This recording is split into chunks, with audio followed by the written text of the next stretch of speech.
BMCVTC Hindi इस channel के video देखने के बाद हमें क्या करना है? बहुत आसान सी बात है बच्चों।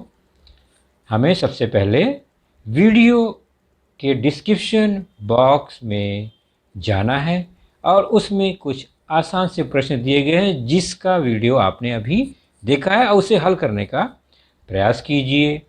उसके बाद उसी डिस्क्रिप्शन बॉक्स में इस वीडियो से संबंधित अपने मत व्यक्त कीजिए।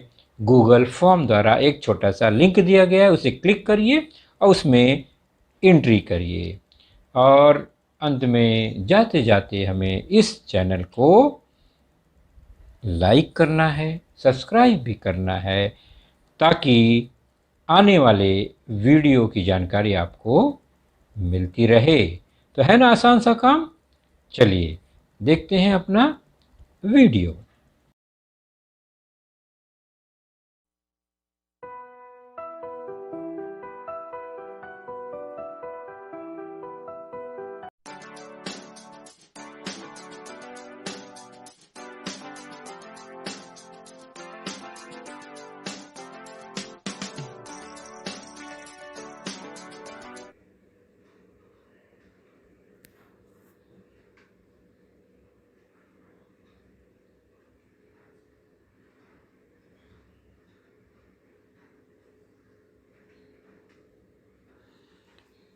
तो बच्चों, जैसा कि मैंने कहा, आज का विषय आपके स्क्रीन पर आपको दिखाई दे रहा है। कक्षा 10वीं, विषय गणित, भाग पहला। और हमारा आज का जो पाठ है वो है आपके पाठ्य पुस्तक से लेसन नंबर 4 फाइनेंशियल प्लानिंग, जिसका पहला भाग आज हम जानेंगे। आर्थिक नियोजन भाग पहला, जिसके अंतर्गत हम आज चर्चा करेंगे वह घटक है जीएसटी का परिचय, इंट्रोडक्शन ऑफ जीएसटी। और मैं हूं आपका वर्चुअल मार्गदर्शक अजय कुमार मौर्य, एमसीजीएम के वर्चुअल क्लासरूम दादर से। तो जैसा कि बच्चों बैकग्राउंड देख रहे हैं, यहाँ पर आपको भारतीय करेंसी या चलन दिखाई दे रहा है, नोट बराबर। इसका मतलब हमारा जो आज का टॉपिक है वो इसी अर्थव्यवस्था का एक छोटा सा रूप है, उस पर हम आज चर्चा करेंगे। तो आज की चर्चा का प्रमुख जो घटक है वो है जीएसटी का परिचय, इंट्रोडक्शन। और दूसरा है कर पत्र, टैक्स इनवॉइस पर हम एक चर्चा करेंगे। और उसके बाद जीएसटी की दर क्या होती है उसी में, यानी रेट ऑफ जीएसटी क्या होता है। चलिए शुरू करते हैं, चर्चा को आगे बढ़ाते हैं। सबसे पहले जानेंगे जीएसटी का परिचय, इंट्रोडक्शन, अर्थ क्या है।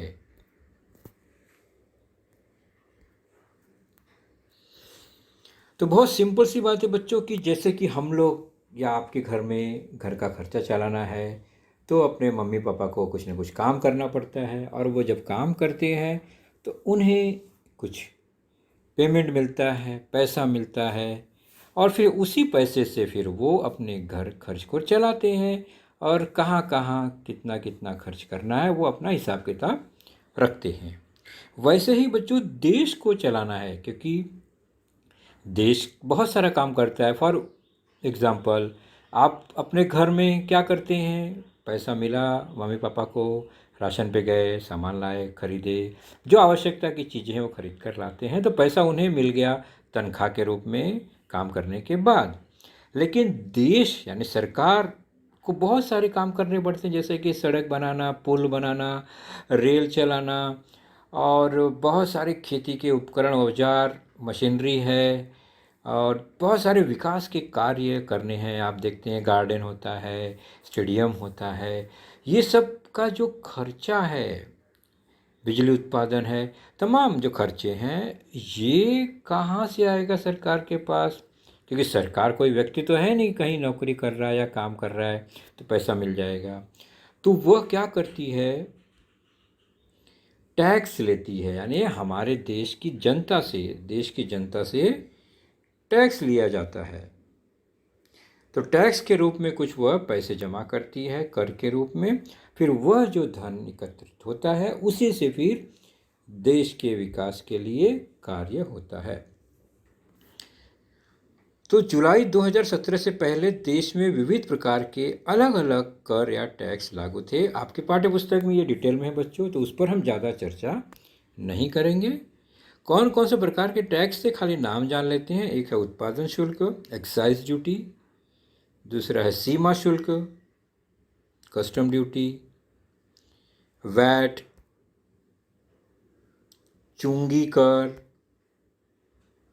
सेवा कर, केंद्रीय बिक्री कर, सीएसटी नाम था इसका, मनोरंजन कर, इंटरटेनमेंट टैक्स, अतिरिक्त सीमा शुल्क, विशिष्ट सीमा शुल्क। तो अलग अलग प्रकार के और भी हैं। ये सारे प्रकार के टैक्स थे, अलग अलग जगह पर अलग अलग ये टैक्स इकट्ठा होता था और फिर सरकार के खाते में ये जाता था। केंद्र सरकार, राज्य सरकार अपने अपने हिसाब से टैक्स लेती थी और धन एकत्रित करती थी और देश के विकास का कार्य करती थी।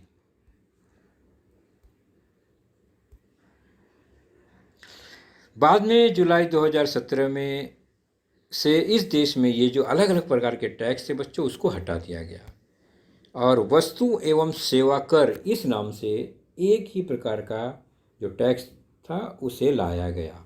वस्तु एवं सेवा कर, यह नाम याद रखिए, इस टैक्स प्रकार का नाम है।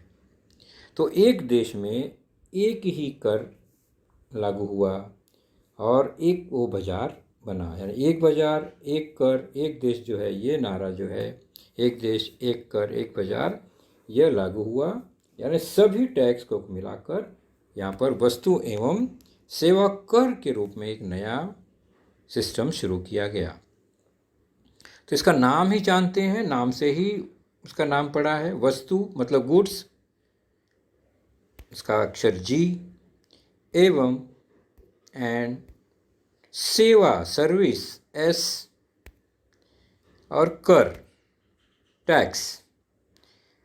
तो इसके नाम के शुरुआती यानी अक्षर से इस टैक्स प्रकार का नाम रखा गया। तो GST, हम लोग देखते हैं ना हमेशा GST सुनते हैं, न्यूज़ में सुनते हैं।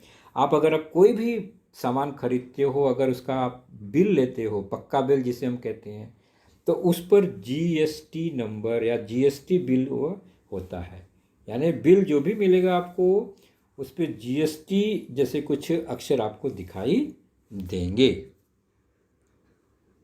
तो ये होता है गुड्स एंड सर्विस टैक्स, और उस GST के सामने कुछ रकम लिखी गई होती है। वह रकम जो है वो सरकार के खाते में जाता है, और वह रकम देगा कौन? तो हमेशा ग्राहक, यानी जो खरीदने वाला व्यक्ति है वह ही टैक्स भरता है। बराबर।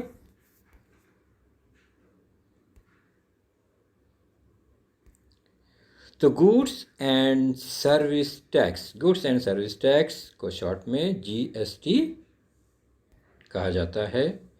और यह GST जो बच्चों दो प्रकार का होता है, मतलब यह जो टैक्स है दो प्रकार से लिया जाता है या दो भागों में बांटा जाता है। सिंपल सी बात, दो भागों में बढ़ता है। क्यों दो भागों में बढ़ता है? क्योंकि हमारे यहाँ पर राज्य सरकार है जो राज्य के लिए काम करती है, और केंद्र सरकार है जो पूरे देश के लिए कार्य करती है। तो कुछ टैक्स राज्य सरकार लेती है अपने लिए और कुछ टैक्स केंद्र सरकार के पास जाता है, या यूँ कहें ये सारा टैक्स केंद्र सरकार के पास जाता है, फिर उसमें से आधा हिस्सा राज्य सरकार को दिया जाता है। यानी दो भागों में ये बंटना है, समान भागों में। तो इसलिए इसका नाम दो प्रकार के, उसमें आप बिल में देखते होंगे तो दो प्रकार के वो टैक्स कभी कभी डिवाइड किए गए रहते हैं बिल के अंदर ही। एक का नाम है CGST, आधे हिस्से को कहते हैं, और दूसरा भी GST है लेकिन वो है SGST। तो CGST SGST है, दोनों GST। तो C का मतलब होता है सेंट्रल गवर्नमेंट का, अर्थात केंद्र सरकार को के पास रहने वाला कर, यानी सेंट्रल जीएसटी। और जो हिस्सा राज्य सरकार के हिस्से में आएगा वह होता है स्टेट जीएसटी, यानी राज्य सरकार का यह कर है। तो यह हिस्सा राज्य सरकार को मिलेगा, एक हिस्सा एक केंद्र सरकार को। और सामान्य तौर पर दोनों समान ही होते हैं। मान लीजिए 100 रुपये पर 10 रुपया जीएसटी लगा। ध्यान से सुनिए, 100 रुपये का सामान खरीदा हमने, उस पर दाम लिखा है 10 रुपया जीएसटी है, तो 110 रुपये में हमें पड़ेगा। तो हमने 10 रुपया जीएसटी दिया है, वो 10 रुपये में से 5 रुपया जो है वो राज्य सरकार को मिलेगा और 5 रुपया जो है वो केंद्र सरकार के पास रहेगा। तो जीएसटी 2 भागों में विभाजित होता है, 2 समान भागों में विभाजित होता है, ये ध्यान रखिए। तो वस्तु एवं सेवा कर, इस पर चर्चा कर रहे हैं, जिसे हम गुड्स एंड सर्विस टैक्स कहते हैं। और वह 2 प्रकार का हुआ, एक सेंट्रल जीएसटी सीजीएसटी, जिसमें केंद्रीय, उसका नाम है विस्तार केंद्रीय वस्तु एवं सेवा कर। वस्तु एवं सेवा कर तो है ही है, केंद्रीय जुड़ गया, ये केंद्र सरकार को प्राप्त होने वाला कर है, इसलिए इसका नाम सीजीएसटी। ठीक उसी प्रकार स्टेट जीएसटी, राज्य सरकार को प्राप्त होने वाला कर को राज्य वस्तु एवं सेवा कर कहते हैं, एसजीएसटी उसको शॉर्ट में कहेंगे। तो सीजीएसटी एसजीएसटी जब आप देखेंगे तो सीजीएसटी और एसजीएसटी समान होते हैं, और लेकिन ये अलग अलग सरकार को यह रकम प्राप्त होता है, केंद्र सरकार और राज्य सरकार। तो हमने जाना कि जीएसटी कर प्रणाली में केंद्र सरकार और राज्य सरकार को सीजीएसटी तथा एसजीएसटी के रूप में कर प्राप्त होता है। तो हर बार अब केंद्र सरकार या राज्य सरकार अलग से नहीं लिखा जाएगा, शॉर्ट में लिखा जाएगा सीजीएसटी केंद्र सरकार के लिए, एसजीएसटी राज्य सरकार के लिए, और पूरे कर के लिए जीएसटी ऐसे ही लिखा जाएगा। प्रश्न में भी हमें ऐसे ही लिखने हैं।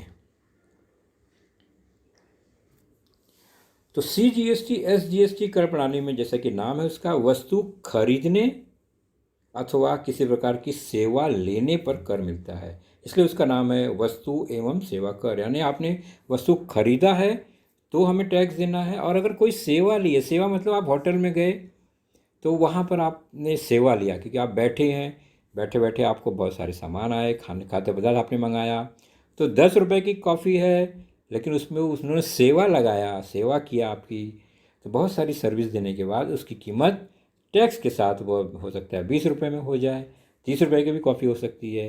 तो वहाँ पर सेवा देने के कारण उस वस्तु का दाम बढ़ जाता है।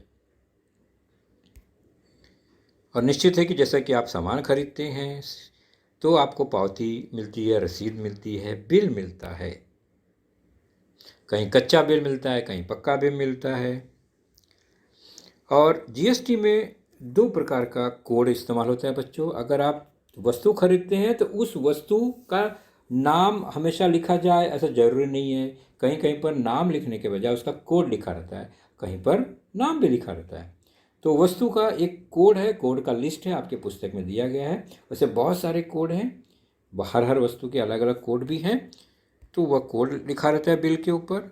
और अगर आपने सेवा ली है तो वहाँ पर सेवा का एक कोड लिखा रहता है, जिसे एसएसी युक्त बिल कहा जाता है। यानी अगर आप होटल में कुछ खाना खाते हैं, होटल में सर्विस लेते हैं, तो वहाँ पर आपको एसएसी वाला बिल मिलेगा। लेकिन अगर आप मॉल से कोई सामान खरीदते हैं, दुकान से सामान खरीदते हैं, वस्तु खरीदते हैं, तो वहाँ पर आपको HSN कोड युक्त बिल मिलता है। तो HSN का फुल फॉर्म है हार्मोनाइज सिस्टम ऑफ नॉमेनक्लेचर। उसका एक लिस्ट होता है, वो जो कि वस्तु की खरीद पर जीएसटी लगता है, और किस वस्तु का कौन सा कोड होगा वो लिखा होता है। एसएसी होता है सर्विस अकाउंटिंग कोड, अर्थात आपने अगर कोई सेवा ली है, वहाँ पर सेवा लेने पर यह बिल बनता है और उस बिल में एसएसी लिखा होता है। तो इस पक्की पावती को, जिस पे जीएसटी लगा होता है, जीएसटी नंबर के साथ, जीएसटी अमाउंट के साथ, उसे हम कर बीजक या टैक्स इनवॉइस कहते हैं। तो जब भी जीएसटी के प्रश्न आएंगे, उसमें जो बिल बनता है उसको कर बीजक नाम लिखा होता है या टैक्स इनवॉइस भी कहा जाता है। तो बिल बिल नहीं कहेंगे, हम कहेंगे कर बीजक या टैक्स इनवॉइस। तो प्राप्त जीएसटी में सीजीएसटी और एसजीएसटी की रकम समान मात्रा में होती है, मैंने पहले ही बताया। इसका मतलब सीजीएसटी जितना होगा उतना ही एसजीएसटी होगा। तो इसका अर्थ ये हुआ कि जीएसटी जो होता है वो सीजीएसटी का दुगना होता है, एसजीएसटी का दुगना होता है, या यूँ कहें एसजीएसटी और सीजीएसटी जीएसटी का आधा आधा होता है। उदाहरण, यदि कर बीजक यानी इनवॉइस में जीएसटी की रकम 10 रुपये हो तो सीजीएसटी के रूप में 5 रुपये और एसजीएसटी के रूप में भी 5 रुपये वहाँ पर लिखा होता है। तो कुछ बातें ध्यान में रखनी है बस इसमें प्रश्न को हल करते समय, क्योंकि जीएसटी की विभिन्न प्रकार की रेट है, यानी हर वस्तु पर एक ही रकम का टैक्स नहीं लगता है। तो कुछ डिवाइड किया गया है टैक्स की दर कि किस वस्तु पर कितना टैक्स देना होगा, उस ग्रुप में जो जो वस्तु आएंगे उससे उतना टैक्स देना होगा। और पेज नंबर 84 पर यह दर दी गई है, जो भी दर है। तो शुरुआत है 0% यानी किसी किसी वस्तु पर कोई टैक्स नहीं, फिर 5% या 5%, 12%, 18%, 28%, ये रेट्स है, यानी कि कुछ कुछ वस्तु पर 28% तक का टैक्स है, तो कुछ वस्तु को बिना टैक्स के ही बेचा जाता है, 0% टैक्स होता है।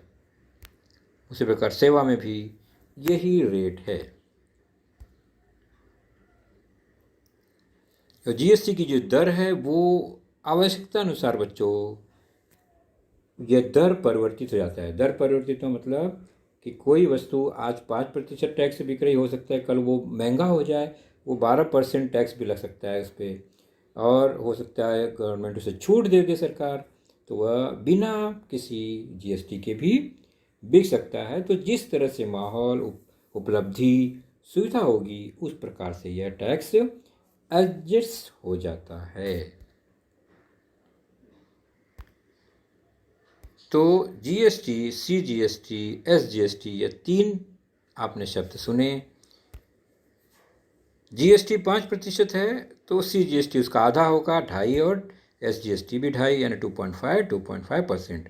तो ये सिंपल सा हिसाब ध्यान रखिए हमेशा। अगर जीएसटी 12% है कि ऊपर देखिए 0, 5, 12, 18, 28, ये अलग अलग रेट है टाइप के, तो यहाँ अगर 5% है तो सीजीएसटी 2.5, एसजीएसटी 2.5। 12% जीएसटी अगर लगा है वस्तु पर तो 6% सीजीएसटी होगा, 6% एसजीएसटी होगा। 18% अगर लगा है तो सिंपल सी बात है 9% सीजीएसटी और एसजीएसटी भी 9%। और 28% जीएसटी है वस्तु पर कि जीएसटी 28% लगेगा, इसका मतलब सीजीएसटी का भाग 14%, 14%, और एसजीएसटी का भाग भी 14%, 14% होता है। चलिए एक छोटा सा इनवॉइस देखते हैं, कर बीजक बिल। तो वहाँ पर कहाँ सीजीएसटी और कहाँ एसजीएसटी, कहाँ जीएसटी, कहाँ कोड, वह लिखा रहता है। तो फॉर्मेट अलग अलग होते हैं बच्चों, लेकिन उसमें यह कंटेंट होते हैं। सबसे पहले दुकान का नाम, सप्लायर का नाम लिखा होगा, फिर एक जीएसटी नंबर होता है जो कि हर व्यापारी को या सेवा देने वाले के पास होता है, जिसमें 15 अक्षर अंक होते हैं कुल मिला के, और वो उस पर चर्चा हम बाद में करेंगे। पहले देख लेते हैं इसमें क्या क्या तारीख लिखी होगी, निश्चित है। और अब ध्यान से देखेंगे तो अब यहाँ पर क्या हमने लिया है, तो HSN कोड लिखा है यहाँ पर। ध्यान से देखेंगे तो आपको दिखाई देगा HSN कोड, मतलब यहाँ पर वस्तु खरीदी गई है, ओके, सेवा नहीं ली गई है, ओके, और उसका कोड नीचे लिखा गया है। और उसके बाद एक जगह आप देखेंगे राइट साइड में तो CGST लिखा है, यानी केंद्र सरकार को जाने वाला जीएसटी मिलने वाला, और उसी प्रकार एसजीएसटी भी लिखा है उसी बिल में, यानी राज्य सरकार को मिलने वाला टैक्स या कर है। तो अब ध्यान से देखेंगे हम, अगर एक उदाहरण लेते हैं, तीसरा नंबर का, सभी नहीं लेंगे, एक लेते हैं। लिखा है कोड 2105, है ना। इसका मतलब यह किसी विशेष वस्तु का एक कोड है। कौन सी वस्तु का कोड है? तो यह है आइसक्रीम का कोड। यानी जहाँ भी आप आइसक्रीम खरीदेंगे वहाँ पर आपको यही कोड मिलेगा 2105। अगर आपने बिल में 2105 देखा, नाम नहीं लिखा है वस्तु का, समझ जाइए कि वो आइसक्रीम है, वहाँ पर आइसक्रीम खरीदा गया है। उसमें दर लिखा रहेगा, जो कि आइसक्रीम की दर होती है। लिखा होगा 200 रुपया मान लो। उसमें क्या है, कितना है, क्वांटिटी लिखी होगी, एक पैकेट, पैकेट का वजन लिखा होगा। तो यह 200 रुपये इसका टैक्सेबल अमाउंट है, यानी 200 रुपये पर आपको जीएसटी भरना है। जीएसटी की दर कितनी है? तो जीएसटी की दर है आइसक्रीम पर 18%, मतलब 9% CGST को, SGST भी 9% ही होगा। तो 18% जीएसटी है इसका आइसक्रीम पर, कहीं भी जाएंगे तो उसमें से 9% CGST बनेगा, SGST भी 9% बनेगा। तो 200 रुपये का 9% कितना होता है बच्चों? 9 दूनी 18। तो 100 रुपये पर 9% है, तो 200 रुपये पे 18 हो गया। तो 9% मतलब 18 रुपया CGST आया 200 रुपये पर। तो SGST भी 9% होने के कारण 18 रुपया ही होगा।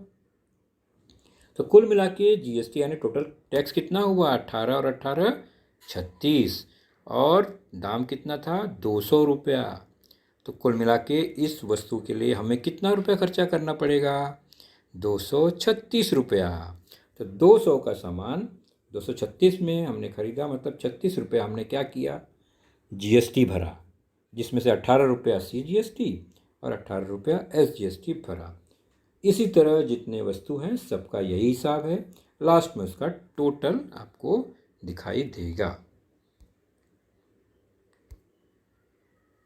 एक दूसरा बिल है आपके पाठ्य पुस्तक में, आप उसे स्वयं देखिए ध्यान से और उसको फिल करने का प्रयास कीजिए। पेज नंबर 83 पर है। लेकिन यहाँ पर कोड क्या है? ध्यान से देखिए, SAC कोड है, मतलब यहाँ पर वस्तु नहीं खरीदी गई है, सेवा द्वारा वस्तु ली गई है, सेवा लिया गया है और फिर वस्तु मिली है।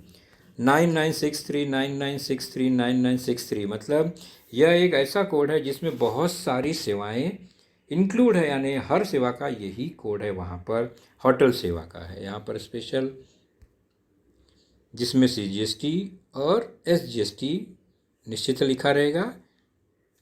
पहला देखते हैं, 9963 सेवा लिया गया है कॉफ़ी मंगाने का होटल से। तो कॉफ़ी पिया आपने एक, उसका दाम 20 रुपया लिखा है, तो टैक्सेबल अमाउंट 20 है, 20 रुपये पर टैक्स देना है। CGST कितना है कॉफ़ी का? 2.5%, और वह हो गया 50 पैसा। 20 रुपये का 2.5% निकालेंगे तो 20 गुणे 2.5/100 मतलब आ गया 50 पैसा। तो SGST भी 50 पैसा ही होगा। तो जो CGST वही SGST होगा, ये ध्यान रखना है। दूसरा है 9963 मसाला टी, मसाला चाय, वह 10 रुपये की है, और यहाँ राइट में लिखा है SGST 2.5% है, तो वह 25 पैसा होगा 10 रुपये का। अब चूंकि SGST पूरा हो गया तो CGST भी उतना ही होगा, यानी उसका टैक्स और टैक्स का अमाउंट सेम होगा। 25 पैसा उसका टैक्स और रेट होगा 2.5% CGST का भी। तीसरा मसाला डोसा, 60 रुपये का एक है, 2 खरीदा, मतलब 120 रुपया खर्चा करना, मतलब 120 रुपये वाला सामान हमने लिया जिसका टैक्स देना पड़ेगा। 2.5% के हिसाब से 120 रुपये का कितना होगा? तो CGST 2.5 दिया है तो SGST 2.5% ही होगा। रकम कितनी होगी? 120 का 2.5% निकालेंगे, 3 रुपया,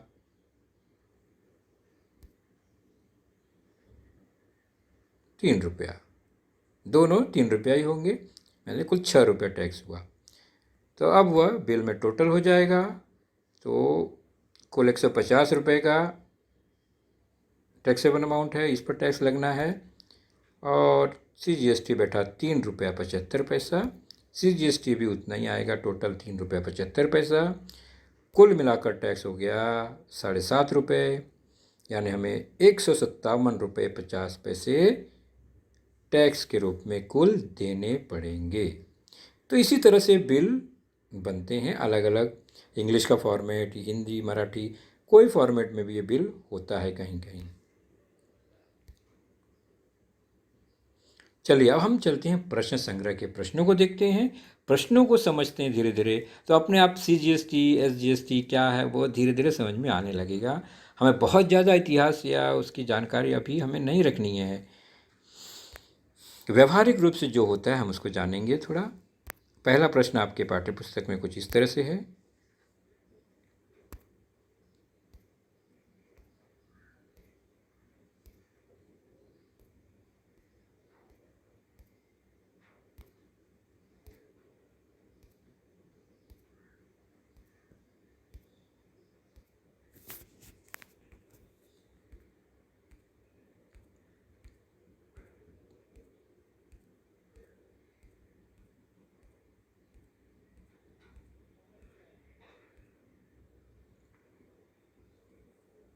आपने देखा कैसे प्रश्न हल हो गया, प्रश्न आया ही नहीं।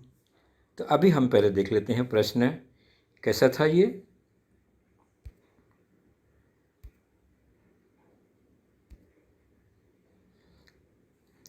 दूसरा प्रश्न है, किसी वस्तु पर CGST की दर 9% हो तो SGST की दर कितनी होगी? वैसे ही GST की दर कितनी होगी? तो दिया गया है CGST की दर 9%, SGST की दर कितनी होगी? अब आपको पता ही है CGST की दर जितनी होती है SGST की दर भी उतनी ही होती है। और GST की दर कितनी होगी? तो दोनों का टोटल यानी दोनों का योग या एक का दुगना GST की दर होगी। तो पहले प्रश्न में भी ऐसे ही करना है बच्चों। तो SGST की दर है, CGST की दर है, ये दोनों समान होती है।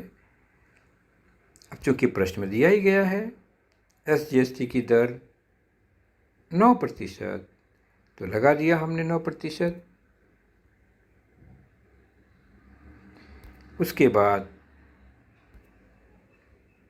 GST की दर SGST की दर और CGST की दर का योग होता है, और हमें यह भी पता है कि SGST की दर यहाँ पर 9% है, तो CGST की दर भी 9% ही है,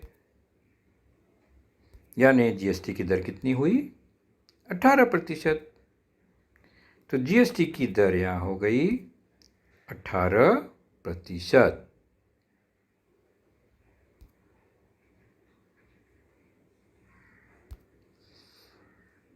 अगला प्रश्न देखते हैं, ध्यान से देखेंगे प्रश्न कैसे है।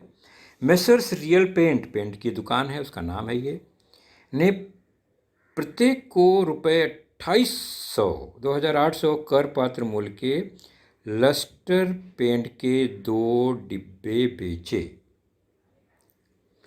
यानी यहाँ ध्यान देना है, हो सकता है गड़बड़ी है, प्रत्येक को नहीं प्रतीक को या किसी व्यक्ति को हो सकता है ये, लेकिन उन्होंने क्या बेचा है?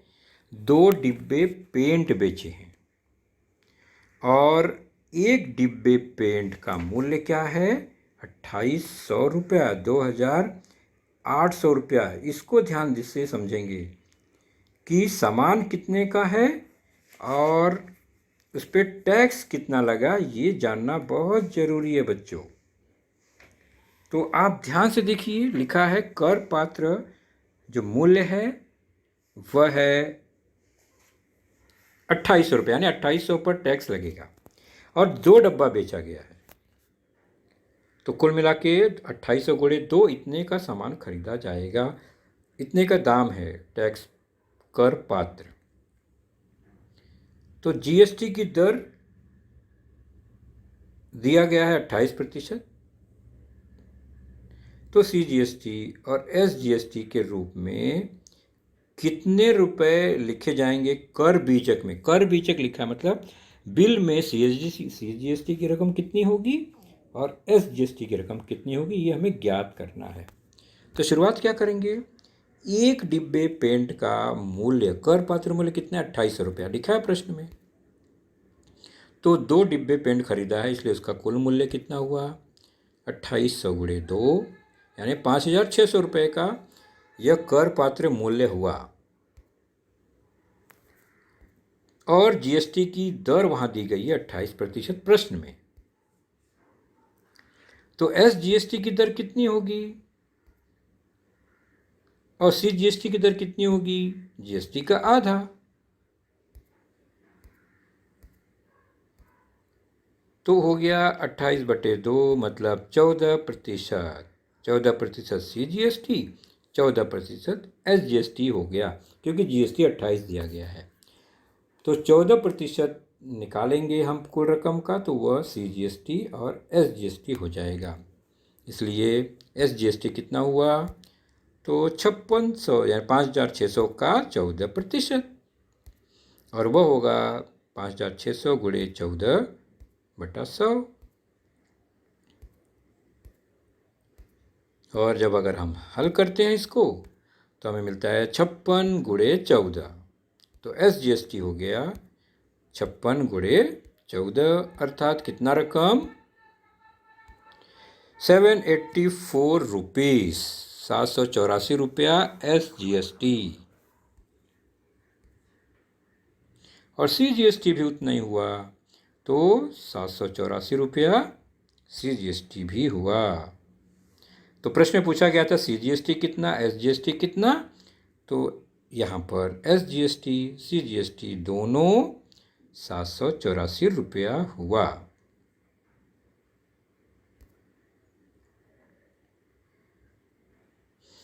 तो प्रश्न में पहले ये देखना है कि किस पर जीएसटी देना है, कितनी रकम पर, वो होता है कर पात्र मूल्य। और उसके बाद कर निकालेंगे दर के हिसाब से, तो यहाँ पर कर मिल गया। यानी जब पेंट खरीदेंगे तो 784 एसजीएसटी, 784 सीजीएसटी मिलाकर प्लस 5600 रुपया उसका जो कर पात्र मूल्य है, ये तीनों मिलाकर जो मूल्य बनेगा वह कर सहित मूल्य है, वह ग्राहक को देना पड़ेगा।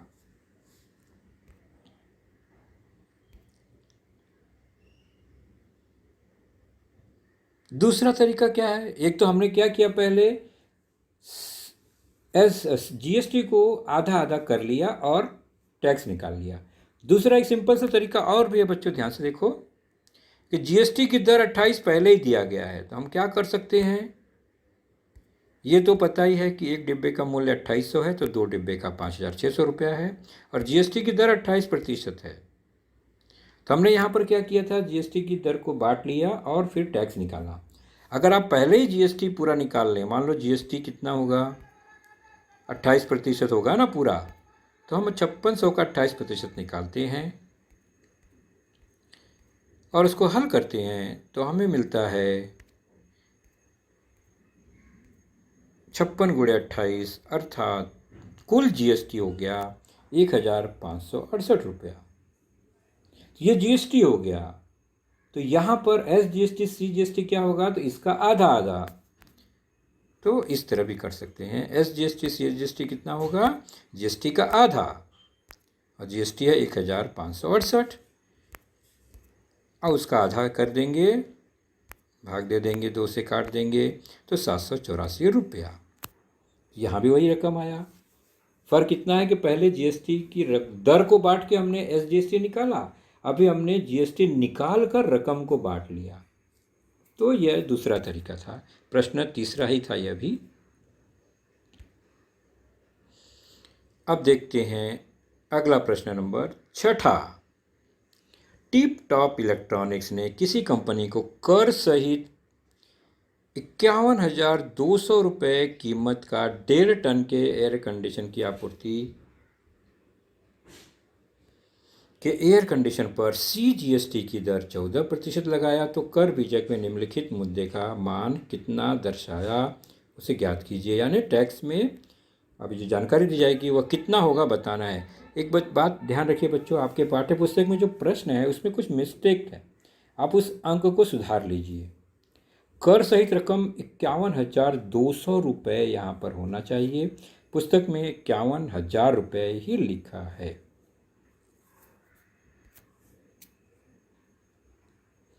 तो क्या क्या ज्ञात करना है उस बिल के अंदर का? SGST का रेट क्या है, दर बताना है। फिर GST का दर क्या है AC पर, वह बताना है। AC का कर पात्र मूल्य क्या है, यानी कितने रुपए पर टैक्स लगाया गया, यानी इसकी जो मूल कीमत थी दुकान में वह कितनी थी पता लगाना है। ये जो 51,200 दिया गया है तो टैक्स यानी बिल खरीदने का दाम है, यानी कर सहित है, इतने में वो खरीदा जाएगा, ग्राहक इतना देगा। वास्तव में उसका दाम क्या था टैक्स के पहले, वो हमें निकालना है, उसे कहते हैं कर पात्र मूल्य। और फिर GST की रकम कितनी होगी ये निकालना है, उसी में फिर CGST कितना होगा और SGST कितना होगा वह निकालना है। यानी GST की रकम मिल गई तो आधा आधा कर देंगे तो SGST CGST मिल जाएगा। और अगर एक भी दर दिया गया है तो हम तीनों दर निकाल सकते हैं, मतलब SGST CGST और GST में से एक भी दर पता है तो तीनों दर पता चल जाता है। सिंपल सी बात है। तो दिया गया है CGST 14%, वो ध्यान दीजिए। जब एक दर दिया गया है CGST तो SGST भी 14 हो जाएगा। GST कितना हो जाएगा, तो 14 और 14 28% हो गया। कर पात्र मूल्य क्या होगा, तो पहले हम कितना GST लगा है उसका एक समीकरण बनाएंगे। मान लीजिए कर पात्र मूल्य ₹20 है, हमें पता ही नहीं है तो निकालेंगे उसी का। एक बार वह रकम निकल गई तो उस पर GST कितना लगा वह भी निकाल लेंगे। फिर CGST भी पता चल जाएगा और SGST भी पता चल जाएगा। तो शुरू करते हैं। पहले है CGST की दर जो कि प्रश्न में दिया गया है। तो SGST की दर भी उतनी ही होगी। तो CGST की दर 14 अगर दिया है तो SGST भी कितना होगा, 14 होगा। क्लियर है, इतना तो बात आपको अच्छी समझ में आ गया कि दर दोनों का समान होता है। और जब दोनों का दर पता चल गया तो GST की दर भी पता चल जाएगी, वह हो जाएगी दोनों का योग 28%। तो GST की दर 28%। तो आपके प्रश्न की जानकारी में से पहला दूसरा ये दोनों प्रश्न तो हल हो गए। पहला था SGST, दूसरा था GST, ये दोनों उत्तर हमें मिल गए। अब हम आगे का प्रश्न हल करेंगे तो मुझे पेज बदलना पड़ेगा। तो हमने देखा GST की दर 28% है, ये हमने निकाल लिया पिछले सॉरी। तो यह निकल गया और हमारे पास जो दाम है उसका जो हमने खरीदा था वह था कर सहित 51,200 रुपया। तो एयर कंडीशन का कर सहित मूल्य 51,200 रुपया है। तो कर पात्र क्या था, यानी टैक्स के पहले उसका दाम क्या था, तो मान लिया उसका दाम ₹P था। अब ये ध्यान रखिए कि ₹P अगर कर पात्र रकम है तो कर सहित मूल्य कितना होगा, तो ₹P उसका दाम है, उस पे 28% GST लग जाएगा।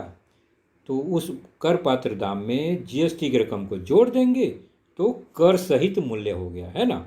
उदाहरण के तौर पर कि अगर कोई वस्तु बच्चों 110 रुपये में मैंने खरीदी है बराबर, तो और 10 रुपया उसको टैक्स दिया है, तो वस्तु कितने की थी, वस्तु 100 रुपये की थी।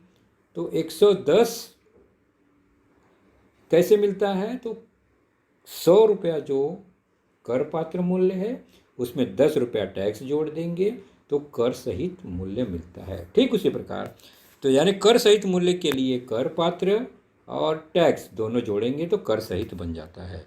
तो कर सहित मूल्य ज्ञात करना है तो पहले कर पात्र मूल्य का जो टैक्स है वो लेंगे और उसमें कर पात्र मूल्य को जोड़ देंगे। तो मूल्य में टैक्स जोड़ने पर कर सहित मूल्य हो जाता है। तो कर सहित मूल्य दिया गया है तो हमने वहाँ लिख दिया जो जानकारी दी गई है। कर पात्र मूल्य हमें पता लगाना है, पी लिखा क्योंकि माना पी है। तो कर पात्र मूल्य पी गुणे जीएसटी की दर, और वह है 28%।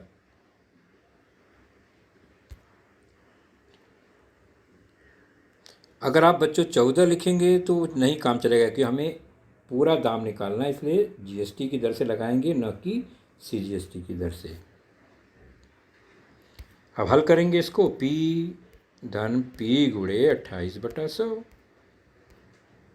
बराबर पी धन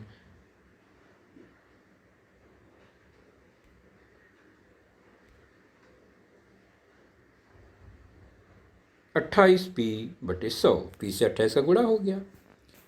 पी धन 28p/100 ये हो गया 51,200 के बराबर। इसी को आगे बढ़ाएंगे तो 51,200 बराबर 128/100, 128p/100 हो जाएगा। यहाँ पर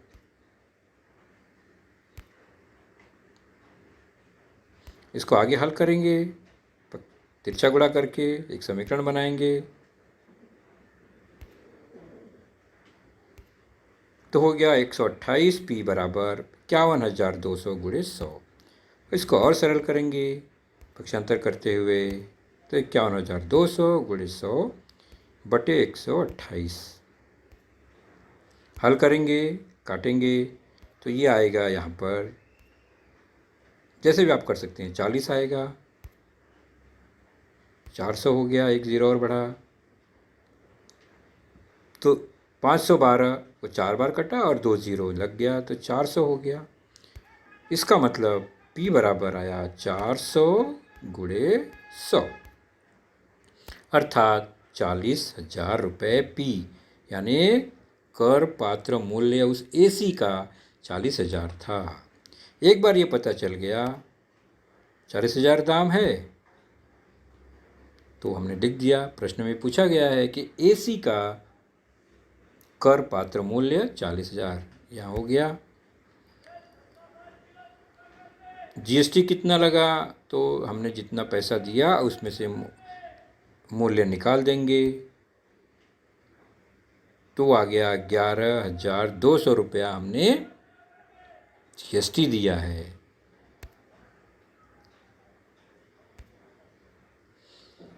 तो SGST और CGST 11,200 का आधा आधा अर्थात 5,600 रुपये। मैंने कुछ अंक पहले से लिखे थे, आप सोच में पड़ेंगे कि ये क्यों लिखा है, तो आप समझ में आया वो क्यों लिखा था वहाँ पर, कैसे एडजस्ट हुआ वो। तो समझने की बात यह है कि हमने कैसे उसको ज्ञात किया।